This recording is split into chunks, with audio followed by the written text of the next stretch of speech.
I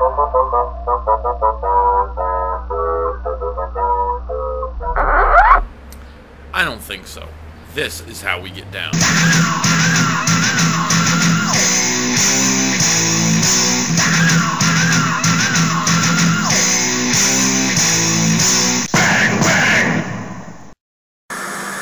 Right for it.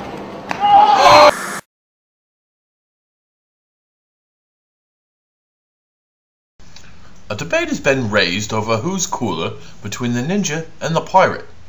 Both are certainly icons and carry some form of mental image for everybody the world over. Therefore, let's take a look at the math to get to the bottom of this debate. Both the ninja and the pirate wear some form of fabric on their heads. For the ninja, this is the form of a mask to conceal his identity and to evade capture from his enemies. For the pirate, this takes the form of a do-rag, which is mostly kept on to keep his hair at bay and keep the lice out of his food. So we'll make that 1 point for the ninja and no points for the pirate. Both individuals carry some manner of sword, which is, of course, very cool. So we'll go ahead and give 2 points to the ninja and give 1 point for the pirate. Ninjas carry a secondary weapon of a throwing star, which is generally considered sharp and very dependable. A pirate uses a weapon like a gun called an arquebus, which is very loud and impressive but generally inaccurate, plus does not stand up well against water, which is completely silly of course, considering they spend 3/4 of their lives at sea. Again, the ninja takes this one, making 3 points for the ninja and only 1 point for the pirate. Of course, both individuals are prominent members of modern day media. The ninja can be seen in most Jackie Chan flicks and Kung Fu flicks alike, whereas the pirate can be seen in any movie where Johnny Depp plays in Pirates of the Caribbean, neither actor of which can speak a lick of tangible English. No points awarded there. The ninja could also be known as the master of illusion, and a pirate, well, he may just be a captain of a ship. I don't think there's any reason to debate where the points are going on this one, so we'll make it 4 points for the ninja and 1 point for the pirate. A ninja will of course spend most of his day training and fine-tuning his skills, making him a better ninja and a master of his environment. The pirate will spend most of his day lollygagging around a leaky ship, drinking rum in excess until he eventually falls over in a drunken stupor. So we're going to go ahead and give this one to the ninja, making 5 points for the ninja and only 1 point for the pirate. Through years of hard training, the ninja has many powers, one of which is being able to disappear at will, blending into his environment and making himself invisible to anyone who may be following him. The pirate of course has no mystical powers to speak of, and as mentioned before, spends 3/4 of his life surrounded by water, yet at the mere mention of a bath will disappear like a fart in the wind. 6 points for the ninja, 1 point for the pirate. Now on to attire. The ninja generally wears all black in a custom-made suit used to hold his implements of death and also helps him blend into his environment unseen. The pirate, of course, wears hand-me-downs and tattered clothes which barely fit over his overweight belly, which hangs out over his trousers. We're going to make that 7 points for the ninja, 1 point for the pirate. So after looking carefully at the math and giving careful consideration to each participant, I believe we have a clear winner. The ninja is the winner in our debate over who's cooler between a pirate and a ninja. Now go out and tell your friends. Thanks for watching.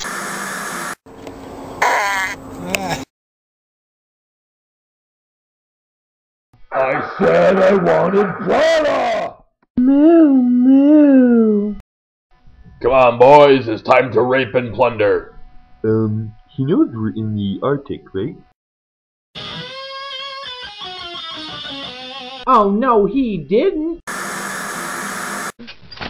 What?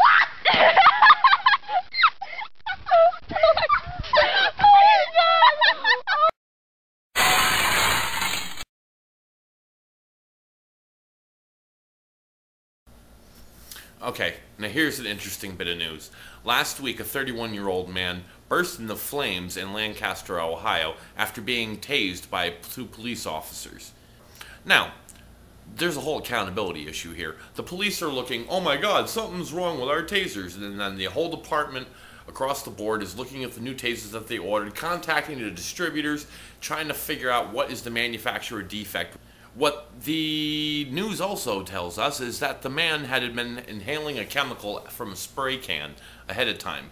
Now, the police are taking all sorts of flack from this because, you know, the guy burst into flames, and now they want to know why their stun guns are doing this. They're looking at it as though the stun guns are defective. I don't think so.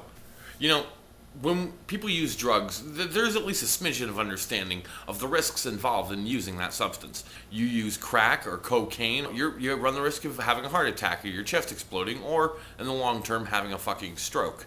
Okay? Now, if you're using inhalants, which isn't even a drug to begin with, it's a real loser solution to substance abuse here, I think bursting into flames if you get tasered by the fucking police should be one of the understood hazards of using that substance. And they showed a picture of this guy, and he is way out there. Now, let this be a lesson to you kids. Take a look at this picture. This could become you if you use inhalants.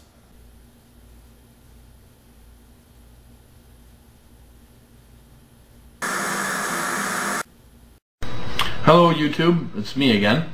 I've decided that for the end of this year, I've already got my New Year's resolution set up. That I'm going to come clean about some things so that I can start 2008 with a clean slate. In saying that, I will also add that, Mom, this blog is pretty much aimed at you. Remember when I was 7 years old and you thought the puppy crapped in your shoe? Me! I masturbate far more often than you can possibly conceive. I one time registered myself as Republican just to tick you off. And when I wake up in the morning, Mom, my penis is as hard as a rock. Hard as a rock, Mom. Did you know that one time I sold your panties on eBay for $23? They're currently owned by a 37-year-old Russian man who sniffs them daily.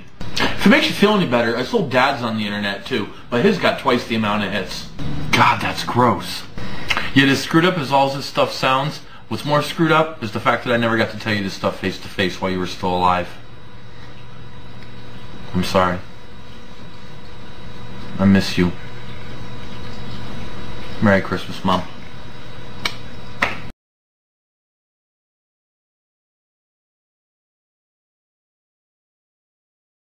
Happy boy.